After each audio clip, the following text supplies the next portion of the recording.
त्रिवेंद्र सिंह रावत जी, बहुत बहुत स्वागत आपका आज तक पर। सबसे पहला सवाल आपसे मेरा यही कि जिस तरीके से किसान लगातार संघर्ष कर रहे हैं, अपनी आवाज बुलंद कर रहे हैं, क्या लिखित में आश्वासन सरकार की ओर से दिया जा सकता है? क्योंकि कल छठे दौर की वार्ता होनी है, अभी तक कहीं पर भी सहमति नहीं बन पाई है। देखिए,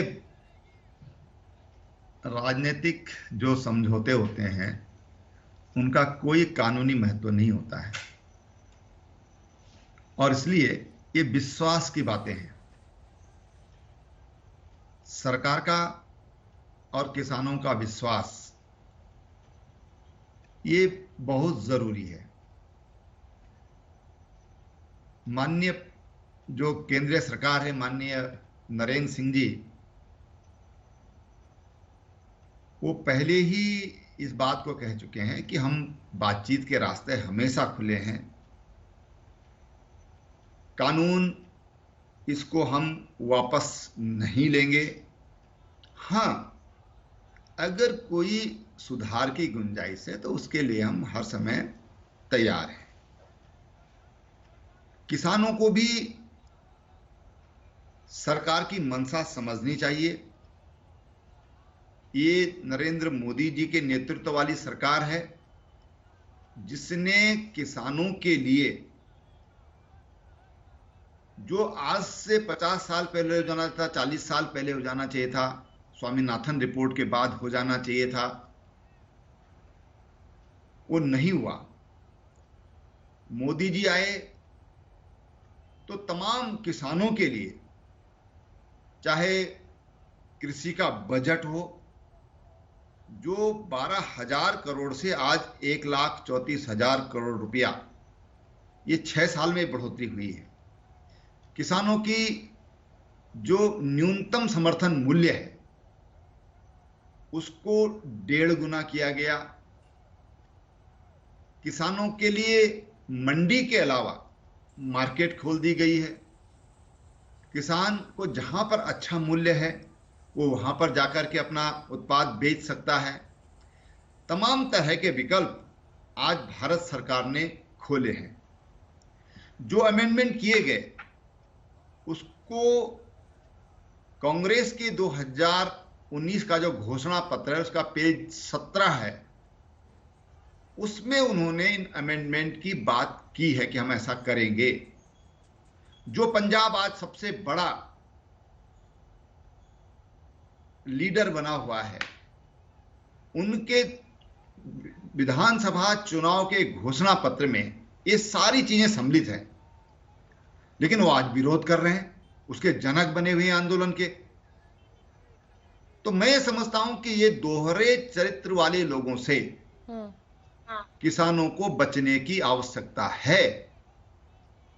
ये किसानों के साथ अच्छा नहीं कर रहे हैं। कांग्रेस डूब चुकी है और आज वो किसानों के कंधे पर बंदूक रख करके और केंद्र सरकार पर निशाना लगा रहे हैं, केंद्र सरकार पर आघात करने का प्रयास कर रहे हैं। किसानों को इससे सावधान रहना चाहिए। मैं अपने किसान भाइयों से यह कहना चाहता हूं कि भारतीय जनता पार्टी किसानों की सबसे हितैषी पार्टी है। आप गुजरात में जब 2002 में नरेंद्र भाई मोदी वहां के मुख्यमंत्री बने, तब वहां पर किसानों को कितने देर बिजली मिलती थी, कितनी देर पानी मिलता था, वहां पर बिजली का दाम क्या था, और जब नरेंद्र मोदी आए उन्होंने किसानों के लिए क्या क्या नहीं किया। 1 महीने तक गुजरात में किसान महोत्सव होते हैं। एक नई शुरुआत नरेंद्र मोदी जी ने की है और हर विधायक 1 महीने तक अपने घर में नहीं सोता है। नेहा जी, वो किसानों के साथ उनके गांव में जाकर के सोता है, उनकी समस्याएं सुनता है, उनकी समस्याएं समझता है और उनके लिए उनकी तमाम जो उनकी आवश्यकता है उनकी व्यवस्था करता है।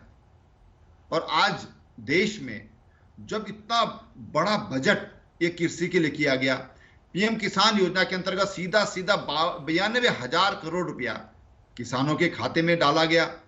किसान ऋण जो 8 लाख करोड़ दिया जाता था सालाना, वो 15 लाख करोड़ कर दिया गया है।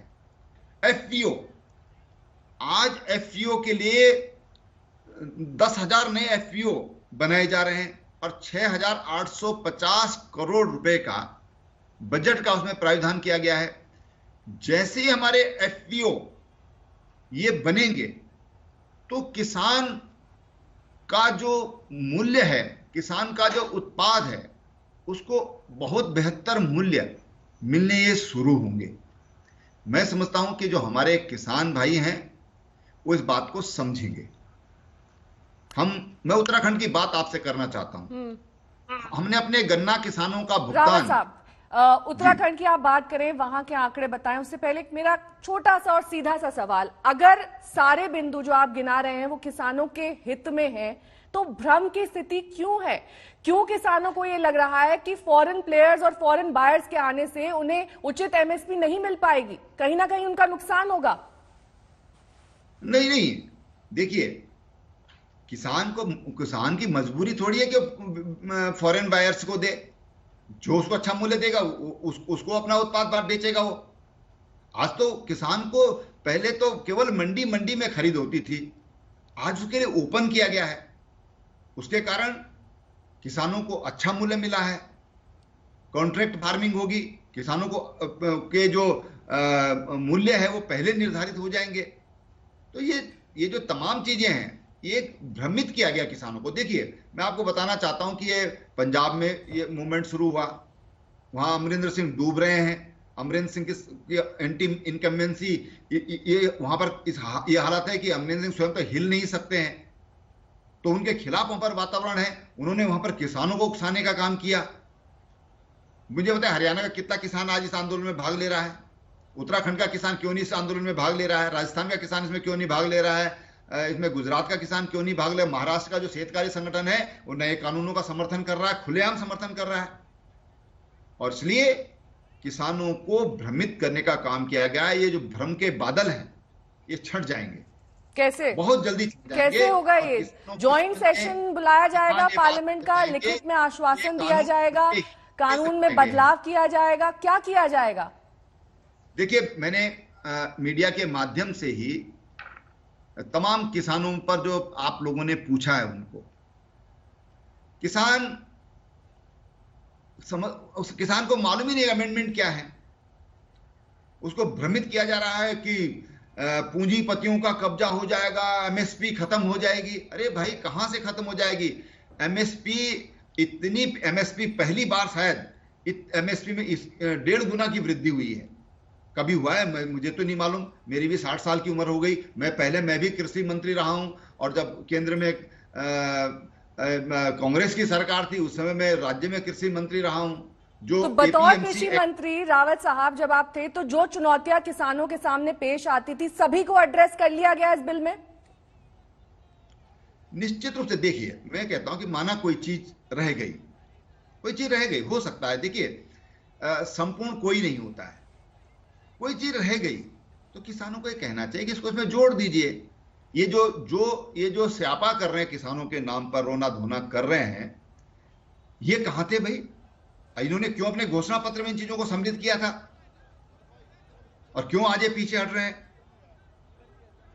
अगर हम अपने किसानों को भला चाहते हैं, अपने किसानों को मजबूत करना चाहते हैं, उनके जीवन में कुछ नयापन लाना चाहते हैं, तो हमको इन पुराने कानूनों को तिलांजलि देनी ही पड़ेगी।